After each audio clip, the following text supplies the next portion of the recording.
नमस्कार बच्चों, कैसे हैं आप लोग। आशा करते हैं अच्छे से होंगे, घर पर होंगे, पढ़ाई कर रहे होंगे। बच्चों, हम लोग सच्ची वीरता का लेसन पढ़ रहे थे।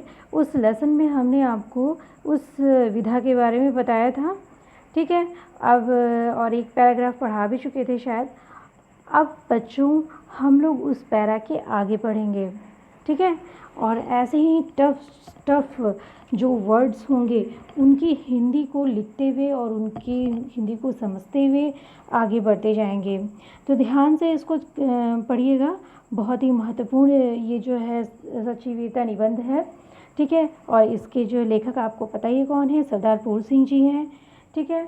तो अब सरदार पूर्ण सिंह जी के बारे में हम थोड़ा सा जानेंगे, बाद में जानेंगे। पहले चलते हैं इसके बारे में पढ़ते हैं। नेक्स्ट मेरा पैराग्राफ है कि महाराजा रणजीत सिंह, देखिए क्या है, कहते हैं महाराजा रणजीत सिंह ने फौज से कहा अटक के पार जाओ। इसके पहले हम लोग क्या समझे थे बच्चों, इसके पहले हम लोगों ने यही नहीं समझा था कि जो वीर पुरुष होते हैं वो बहुत ही, जो सच्ची वीरता जिनके अंदर होती है वो बहुत ही दृढ़ होते हैं और एक और निबंध को लेखक कई उदाहरणों के माध्यम से समझाता है, यही तो हमने समझा था।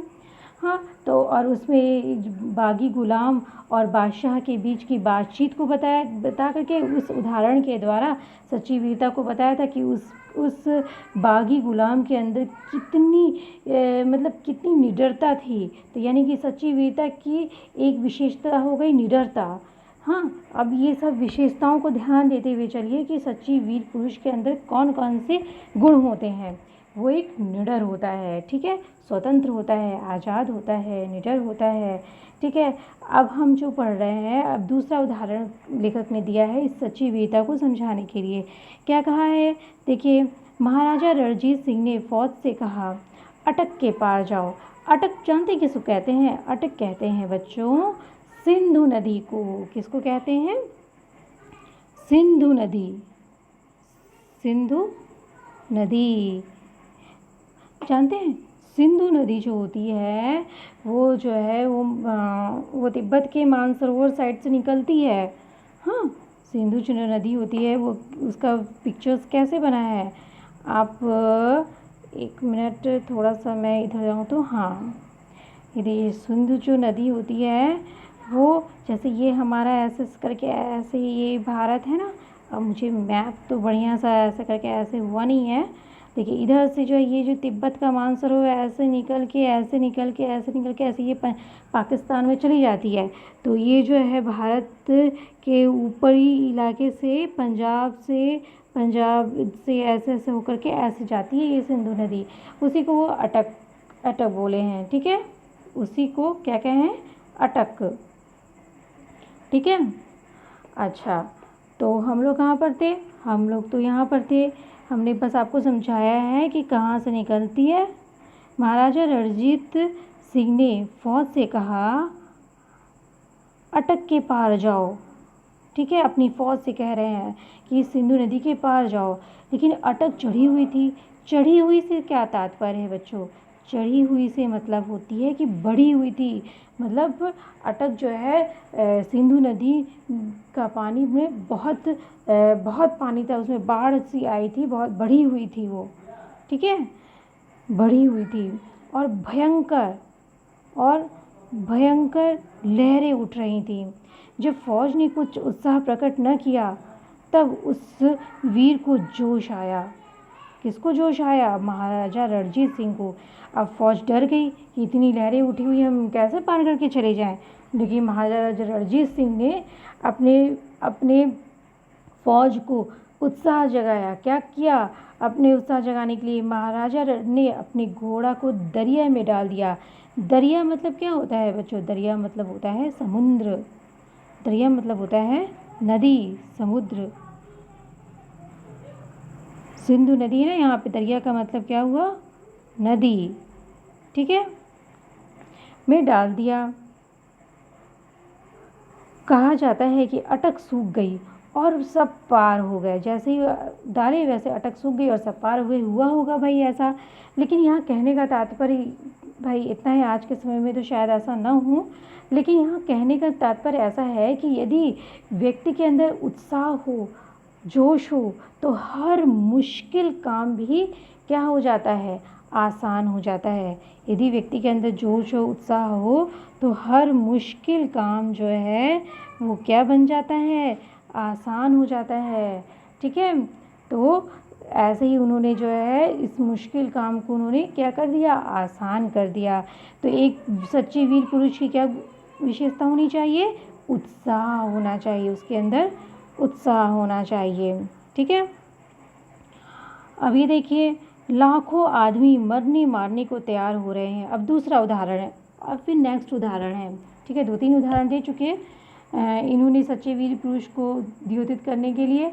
अब नेक्स्ट उदाहरण इन्होंने क्या दिया है कि लाखों आदमी मरने मारने को तैयार हो रहे हैं, गोलियां धुआंधार बरस रही हैं। एक दृश्य का वर्णन कर रहे हैं ये, हाँ, एक दृश्य का वर्णन कर रहे हैं कि जो है लाखों आदमी मरने मारने को तैयार हो रहे हैं, गोलियां धुआंधार बरस रही हैं। ठीक है, और क्या हो रहा है, पहाड़ों पर फौज ने चढ़ना ज्यों ही असंभव समझा, ज्यों ही क्या किया, पहाड़ों पर चढ़ना ज्यों ही असंभव समझा, त्यों ही वीर नेपोलियन को जोश आया। अच्छा, धुआंधार बरस रही है, आल्पस के पहाड़ों पर फौज ने चढ़ना ज्यों ही असंभव समझा, ज्यों ही असंभव समझा। जानते हैं, ये आल्पस पर्वत की बात हो रही है। त्यों ही वीर नेपोलियन को जोश आया और उसने कहा आल्पस है ही नहीं। बच्चों, आल्पस पर्वत के बारे में आप जानते हैं? आल्पस पर्वत जो है, आल्पस को हम एल्प्स भी बोलते हैं। क्या बोलते हैं? एल्प्स। ठीक है, उसको हम एल्प्स भी बोलते हैं। ये जो है, ये यूरोपीय देश का ये पर्वत है। इसकी सबसे ऊंची चोटी, आल्पस की सबसे ऊंची चोटी, आल्पस की सबसे ऊंची चोटी कहाँ पर है? सबसे ऊंची चोटी को सबसे पहले कहते क्या है? चोटी को कहते क्या है? Blank mount Alps. क्या कहते हैं? ब्लैंक कहते हैं, एक मिनट, ब्लैक माउंट आल्पस। और ये है कहाँ? सबसे ऊंची चोटी है आल्पस की, इसको ब्लैंक माउंट आल्पस कहते हैं। और ये है फ्रांस में। कहाँ पर है बच्चों? फ्रांस में है। ठीक है, इसकी सबसे ऊंची चोटी। और ये 1200 किलोमीटर, ये जो आल्पस पर्वत है वो 1200 किलोमीटर लंबा है। हाँ, और यूरोपीय देश, ये 1200 किलोमीटर लंबा पर्वत है। और लंबाई इसकी कह रहे हैं, और ऊंचाई जो है वो तो फ्रांस में है। ठीक, और ये करीबन 8 यूरोपीय देशों से, 8 यूरोपीय देशों से होकर गुजरती है। ठीक है, ये जो आल्पस पर्वत है, ये 8 यूरोपीय देशों से होकर के गुजरती है। सोच लीजिए, अब इतनी, और फ्रांस की बात हो रही है यहाँ पे भाई, आल्पस पर्वत पहाड़ों की भी चढ़ना था, तो भाई बहुत ऊंची चोटी है उसकी। तो अब क्या किए फौजी लोग, क्या किए, फौजी लोग डर गए, जो फौज के लोग थे वो डर गए। तो उन्होंने असंभव समझा इसको पार करना। तो वीर नेपोलियन जानते हैं कौन है बच्चों? नेपोलियन को सम्राट नेपोलियन कहते हैं। नेपोलियन किसको कहते हैं? सम्राट नेपोलियन। और ये कहाँ का सम्राट था? ये नेपोलियन फ्रांस का सम्राट था। कहाँ का सम्राट था? फ्रांस का सम्राट कहा जाता है इसको। और फ्रांस में ही सबसे ऊंची चोटी है ना आल्पस की। तो फ्रांस का सम्राट था ये नेपोलियन, और इसने बहुत सारे युद्ध जीते हैं, बहुत सारे युद्ध लड़े हैं, बहुत सारे युद्ध जिसने जीते हैं, बहुत सारे सुधार संबंधी कार्य किए हैं, संवैधानिक कार्य किए हैं। और नेपोलियन ने बहुत ही वीर सम्राट था, ठीक है। और अपने बाल्यकाल से ही वो बहुत सारे युद्धों को लड़ना शुरू किया। आप लोग नेपोलियन के बारे में पढ़िएगा ज़रूर, ठीक है। तो वीर नेपोलियन को जोश आया और उसने कहा कि अपने फ़ौज को जोश दिलाते हुए कहा कि आल्पस है ही नहीं। फ़ौज को निश्चय हो गया कि आल्पस नहीं है, और सब लोग पार हो गए। समझा? समझ रहे हैं? तो ये जो सेंटेंस था, ये जो बात थी कि आल्पस है ही नहीं, ये क्या है? ये एक जोश दिला दिया, ये जो है जोश दिला दिया नेपोलियन ने अपनी उसको। और जब व्यक्ति के अंदर जोश आता है तो हर मुश्किल कार्य क्या हो जाता है? आसान हो जाता है। और वीर जो उसकी फ़ौज ने समझा कि इतना ऊंचा पर्वत है ही नहीं, और उसने जोश के साथ चढ़ना शुरू किया और वो अपने युद्ध को जीत गया, ठीक है। तो फ़ौज को निश्चय हो गया, उसने अपने जो है सम्राट पे यकीन किया और ख़ुद आगे बढ़ा नेपोलियन, और उसकी फ़ौज भी बढ़ी। तो इस तरह से नेपोलियन हर युद्ध जीता है, ठीक है। इस तरह से बहुत मैक्सिमम युद्ध जीता है। बहुत से कारण थे जिस वजह से उसकी सत्ता वो ढीली पड़ती गई। आप लोग गूगल पे जाइएगा, उसको सर्च करिएगा नेपोलियन को, और पढ़िएगा, ठीक है, अच्छा लगेगा आपको भी। एक भेड़ चराने वाले और सत्व गुण में डूबी हुई युवती कन्या के दिल में जोश आते ही फ्रांस एक शिकस्त से बच गया। ऐसे ही एक सत्व की कन्या का भी जिक्र इन्होंने किया है कि जैसे ही व्यक्ति के अंदर जोश आता है, दिल में जोश आता है, व्यक्ति हर शिकस्त, हर मुश्किल से मुश्किल कार्य को भी जो है वो क्या कर लेता है? आसान कर लेता है। वीरता की अभिव्यक्ति कई प्रकार से होती है। कभी उसकी अभिव्यक्ति लड़ने मरने में, ठीक है, कभी उसकी अभिव्यक्ति लड़ने मरने में, कभी खून बहाने में, तलवार तोप के सामने जान गंवाने में होती है। अब बच्चों, ये जो लाइनिंग खींची हुई है ना, ये जो ऐसे करके लाइनिंग गई है ना, इसकी ओर आप जो है ध्यान मत दीजिएगा, क्योंकि जो है ये लाइनिंग जो है मेरी बच्ची ने कर दिया है, और उसको मैं मना नहीं कर पाई और उसने कर दिया। तो आप इसकी ओर ध्यान मत दीजिएगा, पढ़ने की ओर ध्यान दीजिएगा। तो बहाने में तलवार तोप के सामने जान गंवाने में होती है। तो कभी जीवन के गूढ़ सत्व और सत्य को तलाशने में बुद्ध जैसे राजा विरक्त होकर, अब ध्यान से इसको देखिए, तलवार तोप के सामने जान गंवाने में होती है। तलवार तोप के सामने जान गंवाने से तात्पर्य है कि निडरता से, ठीक। व्यक्ति सच्ची वीरता का मतलब होता है तलवार तोप के सामने जान गंवाने, अर्थात निडर होने से। तो कभी जीवन के गूढ़ तत्व और सत्य की तलाश में बुद्ध जैसे राजा विरक्त होकर वीर हो जाते हैं। और कभी सच्चे वीर पुरुष हम बुद्ध को भी कह सकते हैं, जैसे राजा विरक्त होकर अपने मोह माया सब चीज़ों को त्याग करके बुद्ध क्या हो गए थे? विरक्त हो गए थे ना। तो वो भी एक क्या है? सच्ची वीरता है।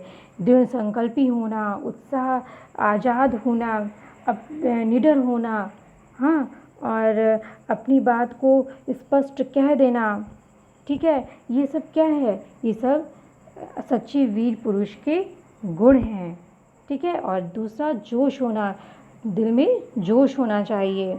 यही सब चीज़ें उदाहरणों के माध्यम से लेखक ने समझाया है। और एक बुद्ध जैसे भी चरित्र को भी सच्ची वीरता की कैटेगरी में रखे हैं कि व्यक्ति के अंदर मोह माया भी ना हो, मोह माया को त्यागने की शक्ति हो, हाँ, किसी चीज़ को त्यागने की शक्ति हो, वो भी क्या है? सच्चा वीर पुरुष है। हाँ, जब किसी के अंदर दृढ़ संकल्प होगा तभी तो वो ये सब चीज़ें कर पाएगा। वीरता एक प्रकार की अंतः प्रेरणा है। जब कभी इसका विकास हुआ तभी एक नया कमाल नज़र आया है। सच में जब कभी जो है आपको देखने को मिला होगा ये कि जो है कोई व्यक्ति निडरता से अपनी बात कह रहा हो या कोई ऐसा जोश भरा कार्य कर रहा हो, हाँ, तो एक नई कहानी उभर के हमारे सामने आई है और एक इतिहास के पन्नों में वो समा गई है। उसी को तो कमाल कह रहे हैं, एक कमाल नज़र आया है, एक चरित्र नज़र आया है।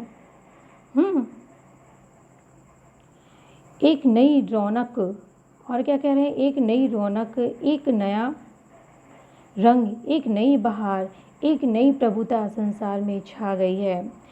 सही बात है, जब कोई भी सच्चाई के लिए निडरता दिखाता है, दृढ़ संकल्पता दिखाता है या फिर जोश दिखाता है, तो इस प्रकार यदि कोई ऐसा व्यक्ति कार्य करेगा तो निसंदेह कोई ना कोई एक नयापन समाज के सामने उजागर होता है। उसी के बारे में इन्होंने कहा है।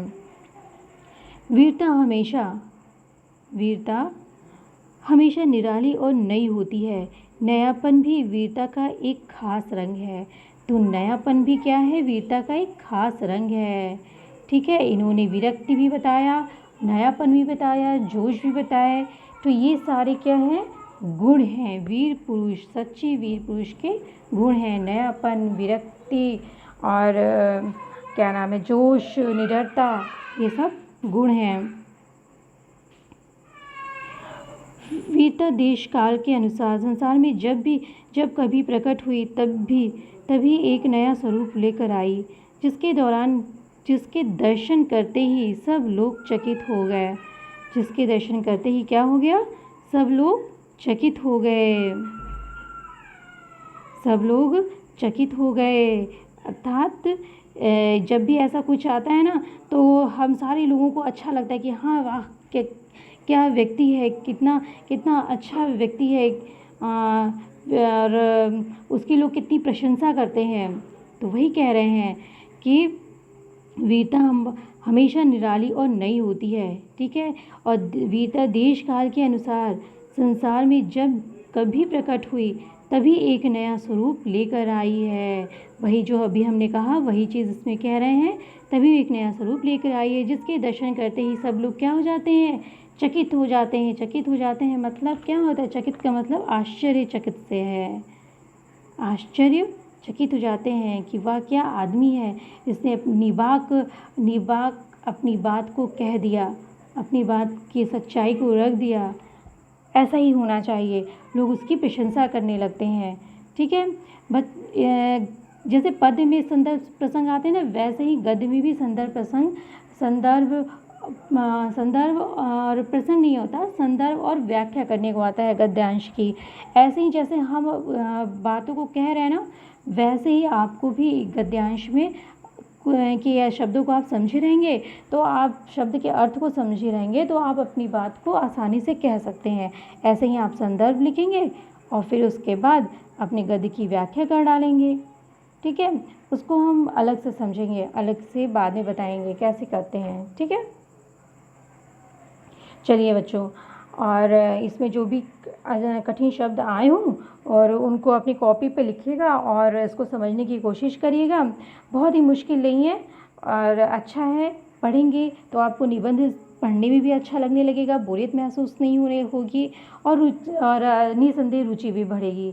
ठीक है बच्चों, तो यदि आपको ये वीडियो अच्छा लगा हो तो बच्चों लाइक ज़रूर किया करिए और सब्सक्राइब करिए और अपने दोस्तों को भी शेयर करिए, उनसे भी कहिए सब्सक्राइब करने के लिए, ताकि जो हम अगला वीडियो डालें तो आप जो है आपको ये प्राप्त हो सके और आप इस अच्छे से पढ़ाई कर सके, इस लॉकडाउन का सदुपयोग कर सकिए। ठीक है, इस लॉकडाउन का सदुपयोग करिए पढ़ाई करके। ठीक बच्चों, तो फिर मिलते हैं नेक्स्ट वीडियो में और खुश रहिए, मुस्कुराते रहिए।